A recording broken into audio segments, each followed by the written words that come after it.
Hey everyone, and welcome to The Explainer. Today, we're diving straight into Chapter 5 to uncover how local and traditional games do so much more than just make us sweat. We all have those fond memories of running around playing with our neighborhood friends, right? Well, it turns out there's a profound layer of personal development hidden right inside those everyday activities. So let's unpack exactly what happens to our minds and bodies when we hit the playground.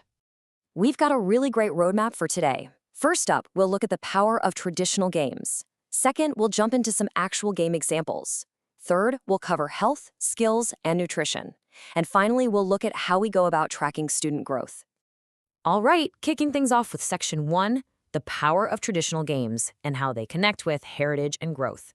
Let's take a look at the big picture here. Now, this quote really hits the nail on the head.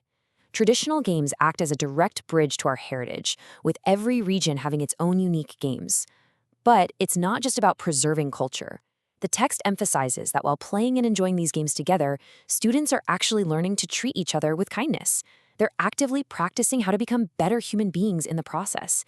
It is literally character building, cleverly disguised as fun. Moving right along to Section 2, Let's Play. We're going to turn these textbook instructions into action by looking at some specific game examples. Just look at the dynamic happening right here. This is a fantastic physical challenge where one student guides a blindfolded classmate to pour sand from their hands onto the ground. Think about the immediate psychological challenge involved. The blindfolded student has to rely entirely on the spatial awareness and the verbal cues of their partner. It perfectly demonstrates how these outdoor activities build immediate trust, communication, and teamwork without needing any fancy equipment whatsoever. Okay, let's talk about a more structured team game, which the text calls OG1. The setup is super straightforward but highly strategic. You form two teams of about 7 to 8 students each. Then you mark out a rectangular playing ground, specifically 20 meters wide by 30 meters long, and you divide it right down the middle with the center line. The whole objective is for one team to try and throw the ball into the opposing team's area. To pull that off, those 8 teammates have to use spatial strategy, tight coordination, and constant communication. But here's where the physical education aspect gets really brilliant. This game is completely adaptable. Is that 20 by 30 meter field a bit too large? Just shrink it down. You can vary the size of the ball to make catching and throwing easier or harder, depending on the group. You can even change the number of students playing. This built-in flexibility ensures that the game stays inclusive and perfectly matches the specific physical abilities of whoever is on the field. Now let's see how this builds with another activity called circle time. Picture this. Students form a big outer boundary and toss a ball to a student standing right in the center. The explicit goal here is to develop eye-hand coordination and spatial sense. And again, you can mix it up. The chapter notes variations like using multiple balls all at once or restricting the players so they can only use their legs. That entirely shifts the physical mechanics you need to succeed. Which brings us to Section 3, health, skills, and nutrition. Because you can't perform without the right foundation, right? We have to fuel the body for the game.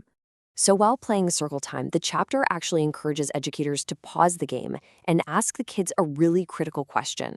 How can you get into different positions that make it easier to hit the ball? Or to ask what position they find the most comfortable? This is a game changer. It moves the child from just mindlessly running around to actively critically thinking about their own biomechanics and their physical comfort. And of course, all that physical form needs to be supported by fuel. I mean, you can't run a marathon of tag on an empty stomach. The chapter makes it a point to remind students that eating healthy foods, specifically calling out staples like lentils and pulses, gives us the direct, sustainable strength we need. It perfectly connects the energy they're burning on the playground right back to what they're choosing to put on their plate at home. Finally, let's look at Section 4, tracking student growth. We've covered the games and the nutrition. Now we need to see how we actually measure the impact of all this play using a guided self-assessment. Check out this setup. It beautifully translates a 1 to 5 scale into a clean scorecard for life, specifically tracking individual progress rather than focusing on competition. It looks at distinct areas like active lifestyle and responsibilities.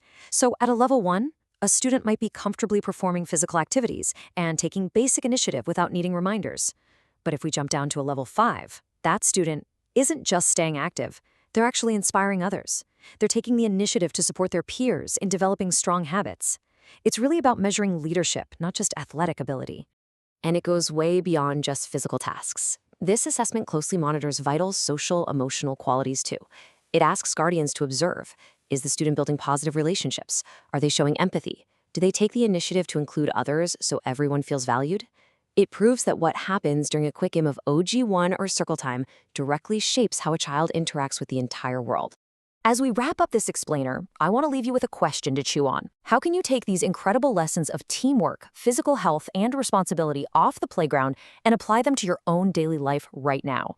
Because traditional games teach us that growth is completely holistic. It's about moving with purpose, eating right, and building up the people around you.